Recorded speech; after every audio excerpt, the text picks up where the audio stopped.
Hello, welcome to Durrett's Take. Let's get started. I apologize if you hear any noise in the background. I'm at my brother-in-law's, but I have kids. But let's get started. The top 25 college playoff rankings came out yesterday, and there were definitely some surprises and some interesting notes. So let's just dive right in.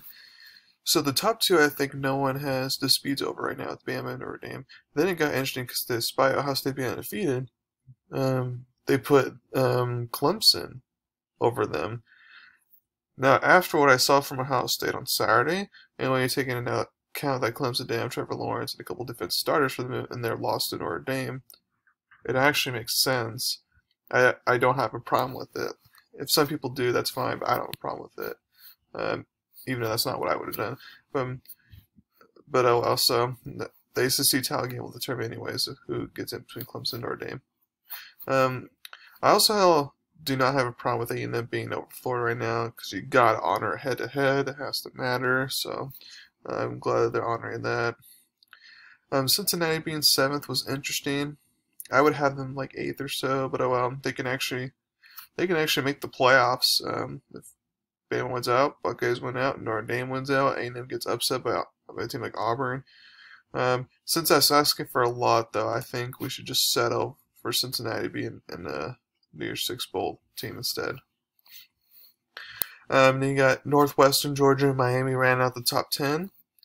I'm fine with Northwestern at 8. I would actually have Northwestern over Cincinnati right now.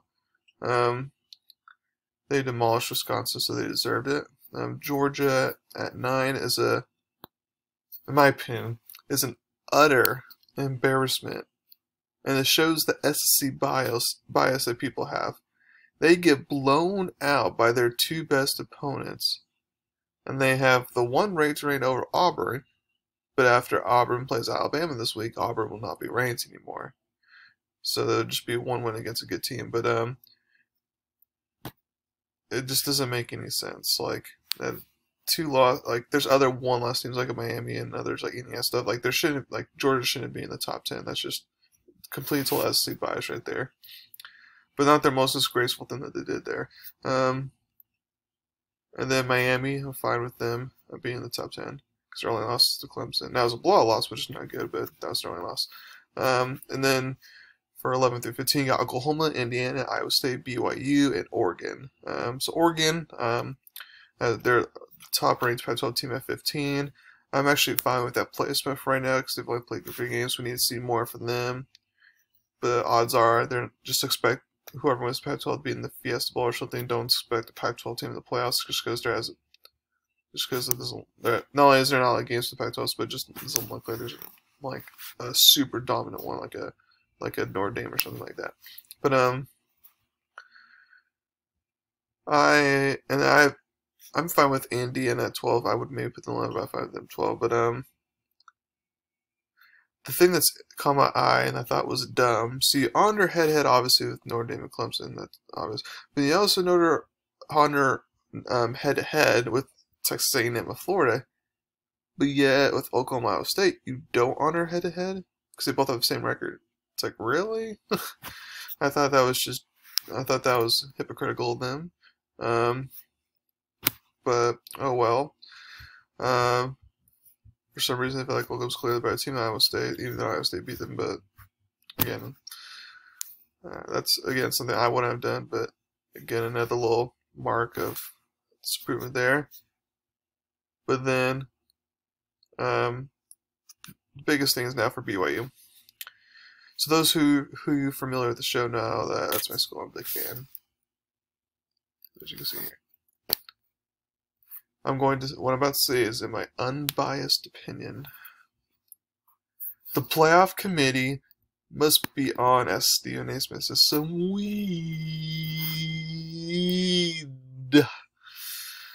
Like, I don't know what they're thinking putting BYU at 14th. It's total and utter embarrassment. Let's just go over multiple reasons why. The first one, they said, oh, it's schedules week. Well, yes, the schedule's weak, but that wasn't our original schedule. Our original schedule had 6 Power 5 teams on it, and COVID destroyed it all with conferences going conference only. That's not in our control. That's not in our fault.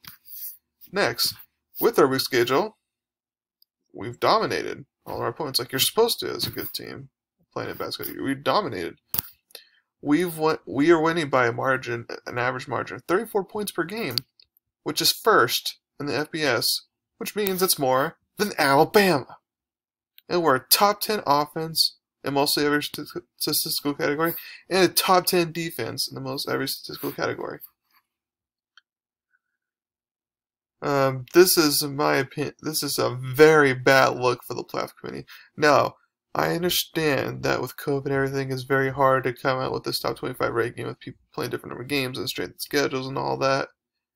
And I am glad that they do rotate every year, so they won't be bad, because this is a fireable offense. Like, this is disgraceful and utter embarrassment. If you don't believe me, just look at all the college football analysts. They will all tell you that that was disgraceful.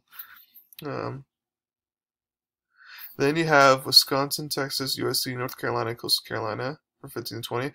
I actually have a problem there, so I don't think Wisconsin should be that high, in my opinion, because they've only played 3 games, and and 2 of those wins was against bad teams, and then the one loss was against a good team, but it was not a pretty loss per se.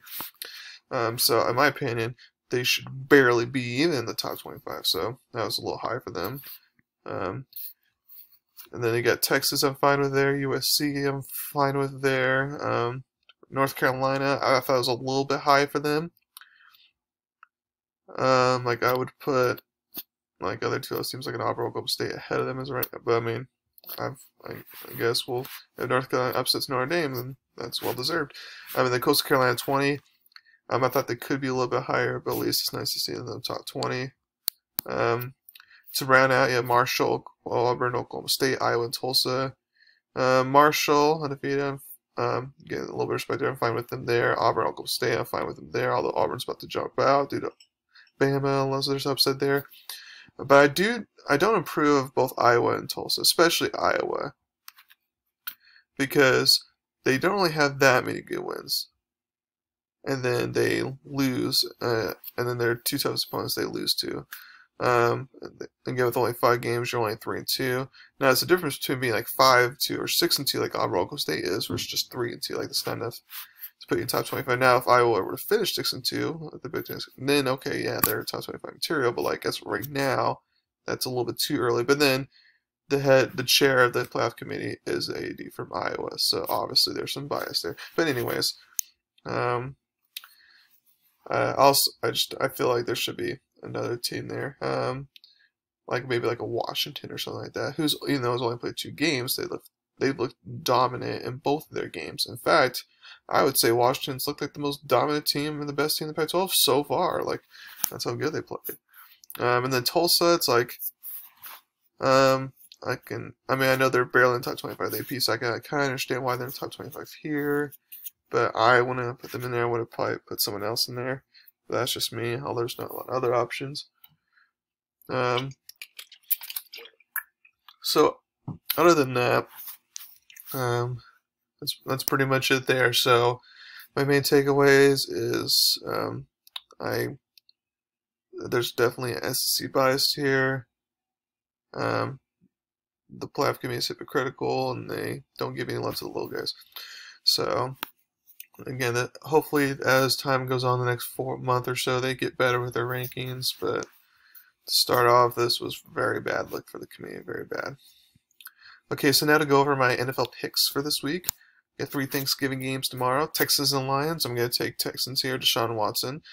I'm just going to do his thing, and the Lions can't score 0 points against a bad rebuilding Carolina defense. Then it means Texans should win just fine, despite being at Lions in a short week. Now, Washington Cowboys. This is a very interesting game here, because both are triple tied for second division, and then Washington already has won the one matchup, so Washington wins this one.